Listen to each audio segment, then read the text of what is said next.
Hi friends, welcome to farmer కష్టాలు. చూడు ఇయ్యాల రేపు కైకిలు దొరుకుతలేరు. ఎరుకుప్పలు ఇమ్దామని అని ఒక కైకిల్ మనిషి కూడా దొరకలేరు. సో అందుకోసమని నేను ఏం చేసినానంటే దగ్గర బ్లేడ్ బండి నడుస్తుంది పక్క పంటని. ఇక అన్నను బతిలాడితే డ్రైవర్ అన్నను బతిలాడితే వచ్చి ఎరుకుప్పలు మొత్తము అటు ఇటు ఇమ్మెత్తుండు. కానీ ఇట్లా ఇమ్మడం వల్ల ప్రాబ్లం ఏమవుతుందంటే ఎరువు కుప్పలు అనేది ఎరువంతా ఒకటే దగ్గర పడుతుంది. కుప్పలు చూడదు, ఆ మట్టిలో చిక్కుకపోయి ఒక దగ్గరనే పడుతుంది. కానీ మనుషులు పోసినట్టు ఉండదు. మనుషులు పోస్తే ఏమవుతుందంటే విచ్ఛిన్నం అయిపోతుంది, ఎక్కడక్కడ మంచిగా పనిస్తుంది. కానీ ఇప్పుడు ఏమైంది చూడండి ఎట్లున్నదో, ఈ ఎరువంతా మొత్తం ఒకటే దగ్గర పడిపోతుంది. బ్లేడ్ బండి పని వేసుకుంటే ఇట్లుంటుంది ఫ్రెండ్స్.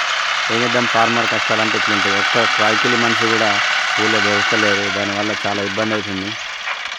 మీరు కూడా ఊళ్ళో ఉంటూ ఊళ్ళో వ్యవసాయం చేసుకుంటా కైకిళ్ళలో దొరకక ఇటువంటి ఇబ్బందులు ఏర్పడ్డాయి ఎప్పుడన్నా మీకు?